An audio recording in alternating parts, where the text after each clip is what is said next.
people ask me what kind of methods I use to train dogs. And I use a whole load of different techniques, but it's under one behavioral philosophy, which is positive reinforcement.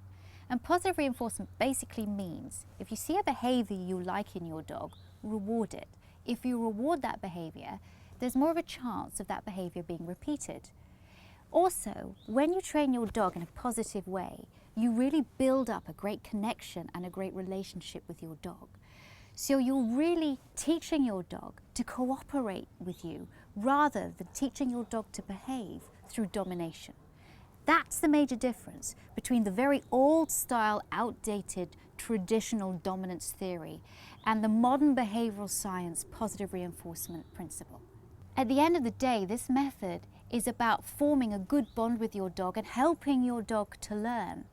When a dog comes into your domestic home, it doesn't come with the knowledge of how to behave in a socially acceptable manner, and you have to be the one to teach it. If you don't, then the dog is going to indulge in all kinds of behaviors that's going to drive you nuts.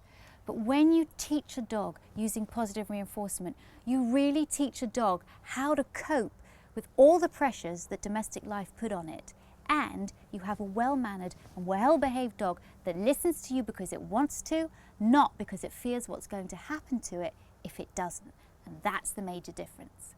Sometimes people say that you can only teach dogs obedience training using positive reinforcement, and actually the red zone dogs, the really aggressive dogs, have to be treated harshly in order to get them to behave. And that could not be further from the truth. In fact, positive reinforcement techniques work better, are longer lasting, and are much safer with dogs that have aggression issues. In my book, dogs that don't learn well when there's a human dominance, animal submission methodology, it's much, much better, and you have a much better bond and relationship with your dog if you teach your dog how to cope with everyday life in a positive way rather than a negative way.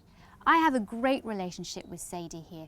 She listens to me all the time because she wants to, because I make her feel good. Now, if I trained her by yanking her and jerking on her collar, shouting at her, holding her down, hitting her, poking her, she might still do things for me, but she would do it grudgingly. She would do it because she'd be frightened what would happen to her if she didn't.